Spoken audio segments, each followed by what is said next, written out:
নমস্কার বন্ধুরা, আমি শর্মিষ্ঠা। আমি আপনাদের কাছে আবার একটা নতুন রেসিপি নিয়ে চলে এসেছি। তো আজকে বন্ধুরা আমি বানাচ্ছি লাউ চিংড়ি। তো লাউ চিংড়ির জন্য এখানে আমি চিংড়ি মাছ ধুয়ে পরিষ্কার করে হলুদ নুন লাগিয়ে রেখে দিয়েছি। আর আমি নিয়েছি একটা লাউটাকে ছুলে ভালো করে ধুয়ে রেখেছি। এখানে নিয়েছি পেঁয়াজ, তেজপাতা আর শুকনো লঙ্কা, জিরা আর কিছু মশলা নিয়েছি, আদা রসুন আর পেঁয়াজ। তো এই মশলাটাকে বেটে নেব।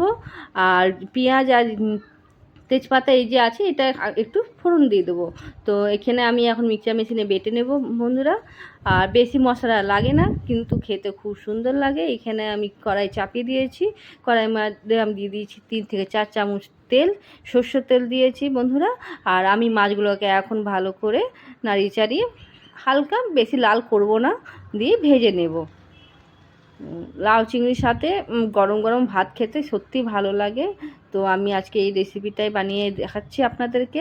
সিম্পলেই ভালো লাগে খেতে, আর বেশি মশলা তো পড়ে না। তো দেখেন এখানে আমার চিংড়ি মাছটা ভাজা হয়ে গেছে, আর আমি ভাজবো না, আমি এখন বের করে নিচ্ছি চিংড়ি মাছগুলোকে। আর বন্ধুরা দেখেন, চিংড়ি মাছ কিন্তু ভাজার পর কিন্তু তেলটার মধ্যে একটু ফেনা ফেনা হয়ে যায়। তো ওই তেলে আমি তরকারিটা বানিয়ে নেব।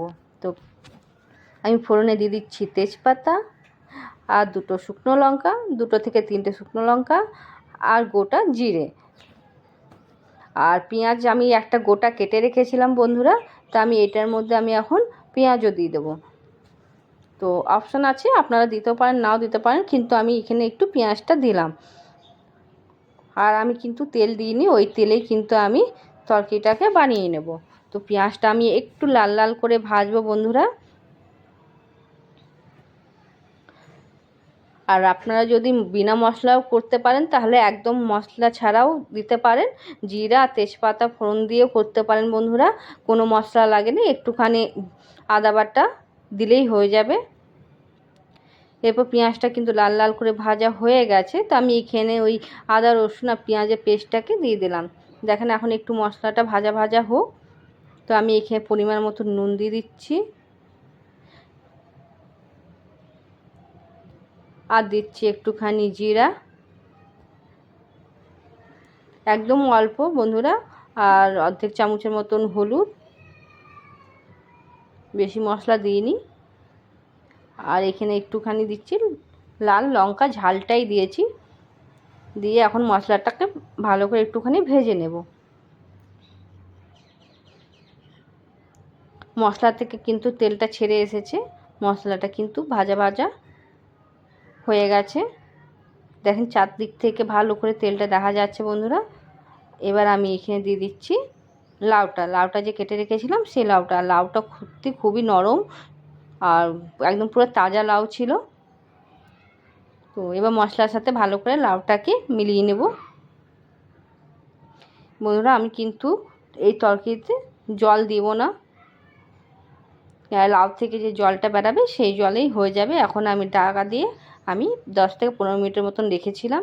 দেখেন লাউ থেকে জল দিয়ে বেরিয়ে গেছে, আর লাউটা ভালো করে সিদ্ধ হয়ে গেছে।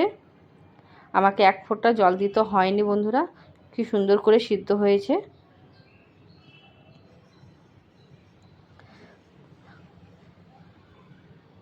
এখন কিন্তু আমি চিংড়ি মাছটা দিয়ে দিলাম।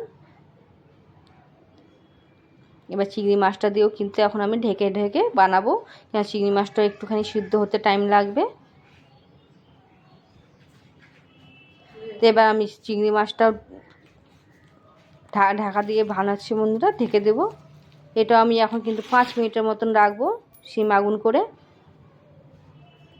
দেখেন চারদিক থেকে তেলটাও ছেড়ে এসেছে, আর খুব সুন্দরভাবে চিংড়ি মাছটার সাথে গন্ধটা ছেড়ে এসেছে লাউর সাথে। আমার কিন্তু এখানে দিয়ে দিলাম গরম মশলা, আর গরম মশলাটা দিয়েও কিন্তু খুব সুন্দর একটা গন্ধ ছাড়ছে বন্ধুরা। ভালো করে নাড়িয়ে চাড়িয়ে নিতে হবে।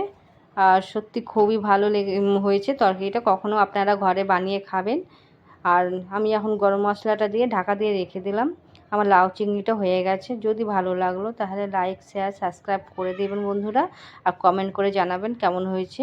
আর আমার এইখানে আমি যখন ভিডিও বানাচ্ছিলাম তখন একটু লাইটটা প্রবলেম হচ্ছিলো, লাইট কখনো যাচ্ছিলো আসছিলো বলে আমি একটু অন্ধকার হয়ে গেছে। তো একদম। বাই।